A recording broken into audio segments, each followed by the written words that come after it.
I 23F think I have ruined my life and need some major advice. Very long post warning, TLDR at the bottom. I don't even know where to start, so I will start by saying that this will be long. I am about to be 100 honest here, so I am using my throwaway, and I know I am in the wrong in this situation as well, so please no hateful responses. I usually don't ask advice from Reddit unless I am at a very low point and am desperate for help, and let me tell you, I am at a new low. I need some help before I lose my mind. I am now single for the first time since I was 13, and instead of trying to enjoy my single life, I feel like I have completely ruined my life. I was with my now ex-boyfriend 24M going on 6 years, but I was not happy for a lot of our relationship. We will call him Ray. We have a beautiful 2-year-old daughter together, but he hasn't been present for most of her life. He is a musician and puts his shows, practices, parties, and drinking habits over me and my daughter constantly. I actually posted for advice before on how to go about handling the bad relationship when she was about 9 months old. Even before our daughter, I had feelings of wanting to leave Ray once we moved in together. He was immature, extremely controlling, didn't clean up after himself, and was overall not a great person to live with. He also had a bad drinking problem. But I did love him, and that was the feeling that overpowered any of the issues I was noticing. I also considered him my best friend and would always confide in him. I also clung to our good memories and tended to turn a blind eye to his bad habits, but they were there nonetheless. I would bring up the problems and he would try and fix the issues, but he would revert back to his old toxic ways after a week or two. It was a bad cycle. I would get mad at him, he would promise change, he would show change, I would not be mad anymore, he would revert back to his old ways, I would get mad again, rinse and repeat. I felt very taken for granted because I was always so great to him, and felt I was a very relaxed girlfriend towards him. I never got jealous or mad about female friends. I didn't usually get mad about him playing shows all the time, practicing with his band till late, and coming home drunk usually. That is, until the baby came, of course. I matured up for her and expected him to as well. I tried to set a higher bar for him and voice my unhappiness, but it usually fell onto deaf ears and there was no change. So once our daughter came, we moved in with my parents because I knew I would need the help.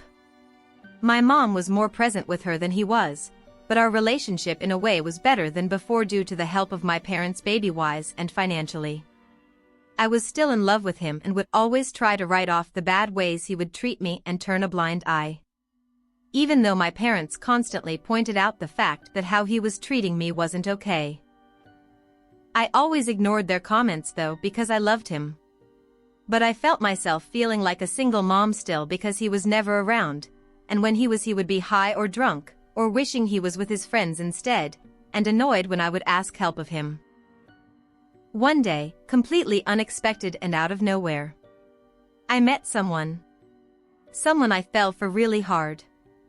Talking to this guy made me beyond happy and made me forget about all the bad sad things in my life and my unhappy relationship.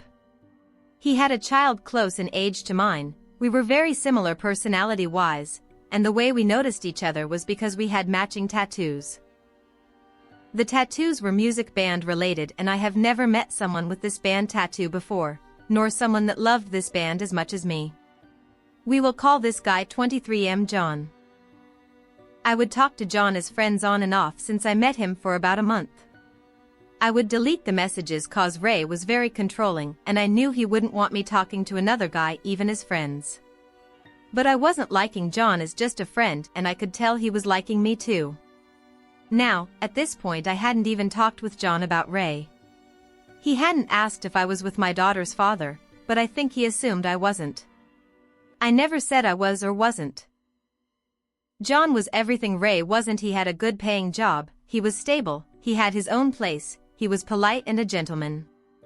I think that's what made me fall for him even more. My daughter loved John by the way, and he was great with her.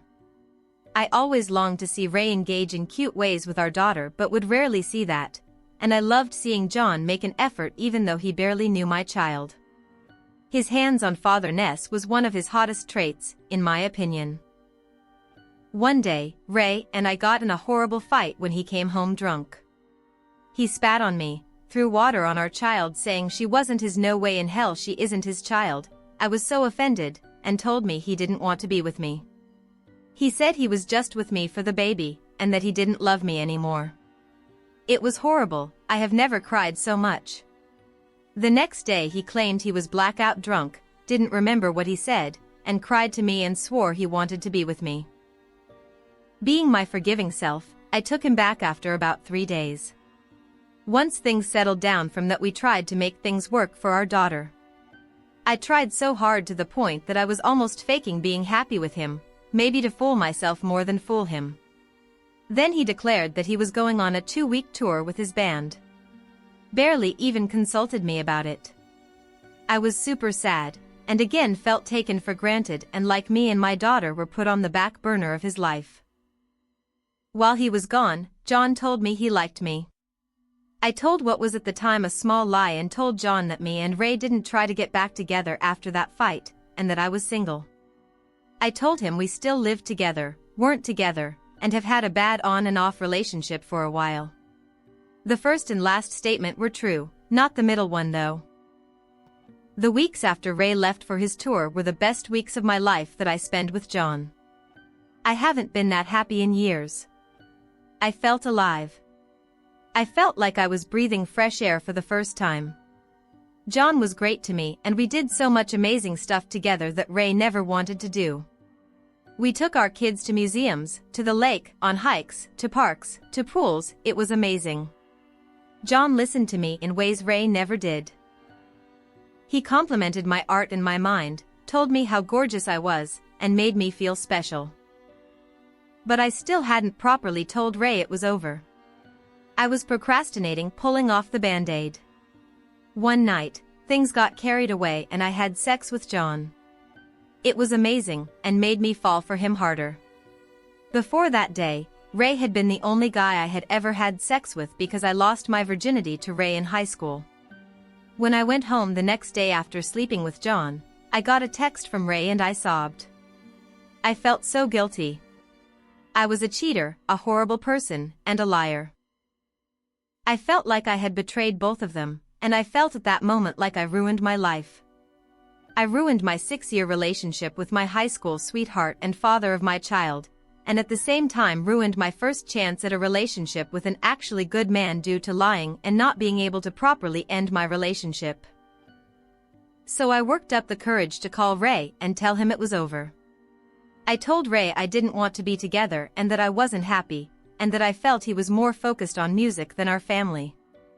I told him I was tired of fighting and that I was going to let him do what he loves, his own thing.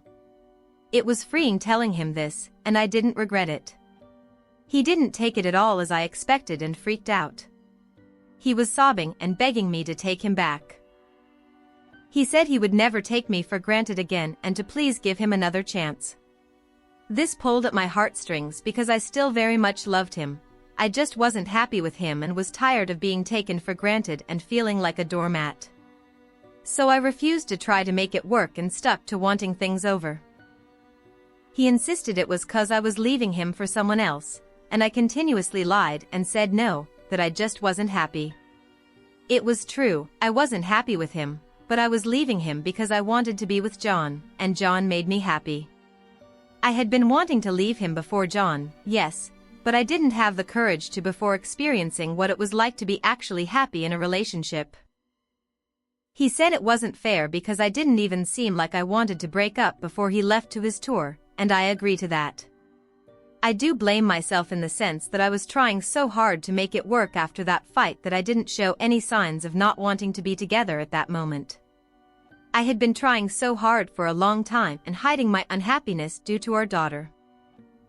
After he wouldn't stop accusing me of being with someone else and trying to talk to me about why I wanted to end things, I came clean. The guilt was killing me anyway. I told him I met someone else, and that I wanted to be with someone else. Coming clean felt amazing. The guilt of cheating on my best friend of 6 years was eating me up, so I felt better telling him. But he did not handle it well at all, as expected. But surprisingly still he was not very mad at me, and wanted to get back with me more than anything. Instead he was mad at John and said it was his fault. He also said he would change and swore up and down if we got back together he would never bring up John and he would be a better man to me and our daughter. He said he understood why I cheated because he wasn't being a good man to me, and that he forgave me and would change. When I kept turning him down, he started threatening suicide. Daily. He would threaten to kill himself outside of my home that I live at with my parents and our daughter. He threatened to kill himself on Facebook Live. He threatened to get into our car and kill himself there. He even messaged John on Facebook and told him to please tell Milky Way to take me back. And, I know you are with her, tell her to answer my calls. Things were going great with John up until this, but the weight of Ray threatening to kill himself over me was taking its toll on me, and John could tell. He wanted a relationship with me but could tell I wasn't ready. I think my emotional baggage due to Ray started driving John away. I don't blame him. Ray had no business messaging him and involving him. John told me we needed to distance ourselves from one another while I sorted things out with Ray, but he said he felt very strongly for me and didn't want to lose me. I agreed because I was falling for him hard, but was disturbed by Ray's behavior. But, even after John told me we needed distance, we continued to have sex, so I thought things were still okay with John. We also were making plans and seeing each other with the kids regularly after that brief talk. One day, out of seemingly nowhere, John stopped responding to any of my messages. A week went by and he outright blocked me on all social media. And blocked my number. I was beyond hurt and confused. Crushed. I thought maybe Ray said something to him, but he had blocked Ray after he messaged him those 2 messages. I had a friend check John's Facebook and saw that he had put that he was in a relationship with someone else. Oh. That makes sense now. But how could he move on from me in just a week? And how could he block me and not have any contact with me at all anymore when he said he had feelings for me too? I've never been more hurt and confused. So here I sit, ghosted by the guy that I basically ended my 6-year relationship for. Yes, my relationship wasn't happy all the time, but Ray was my best friend, and we still had a lot of great memories. John showed me a new relationship and gave me the courage to end my bad relationship, and I want the feelings back that I had with him. But he's gone now, and has already moved on, and has made it clear that he wants me out of his life. I still have feelings for him, feelings stronger than I can describe, and I feel so crushed because all I want is to talk to him again. I have never felt so alone. Most of my friends were shared friends with Ray. I feel like I have truly ruined my life. I come here asking, was what I did wrong? Is this my karma for lying? Part of me really wants to try to make up with Ray, and try to make what we once had work. But I wasn't happy and I fear I will just fall back into the depressed hole I was in when I was with him. Plus, Ray keeps telling me that I ruined my life, ruined our family, ruined our daughter's life, and I'm sadly starting to believe it. But I want John back. I at least want to talk to him and see what happened, why he chose to block me. I need closure. I need to know why he got with someone else so fast despite the fact that the last time I saw him we made out and almost had sex. And he told me how he couldn't wait to see me again. I want him so bad and I think about him and what we did together all the time. And at the same time I think about how I ruined things with Ray over him. I felt like John was saving me from my toxic relationship, but now that he's gone a big part of me really wants to go back to that relationship. Even if the relationship was bad, I feel like trying to make things work with Ray will feel better than dwelling on the fact that John ghosted me. Plus, I was comfortable with Ray, and I want our shared friends back. I feel miserable almost constantly and I have lost my drive and motivation to do anything I used to love to do. I'm just trying to keep positive for my daughter and hoping things get better. I have reached a new low in my life. If you read everything, thank you. TLDR. I have a daughter with a man Ray I had been dating for 6 years, but he's not a great partner and I feel taken for granted by him. He puts his music, friends, and drinking drugs before me and our daughter. I met someone John that I fell for and basically cheated on Ray with. I got the courage to leave Ray and peruse John, but Ray freaked out and started threatening to kill himself. On top of that, out of nowhere John completely ghosted me, blocking me on all social media and blocking my number. I found out he moved on and started dating someone else, presumably because I was still dealing with Ray. I feel crushed because I really liked him, and basically ended my relationship for him. Even though I wasn't always happy in my relationship, it was comfortable. And now I ended it for a guy who doesn't want anything to do with me. But I still have such strong feelings for John and think of him constantly. I don't know what to do. Part of me wants to make it work with Ray and try to fix our relationship, but the main part of me wants to wait around and see if John ever wants me again. Sad, I know. Should I try to contact John and get closure? Should I wait for John? Should I try to make it work with Ray for our daughter? I'm clueless.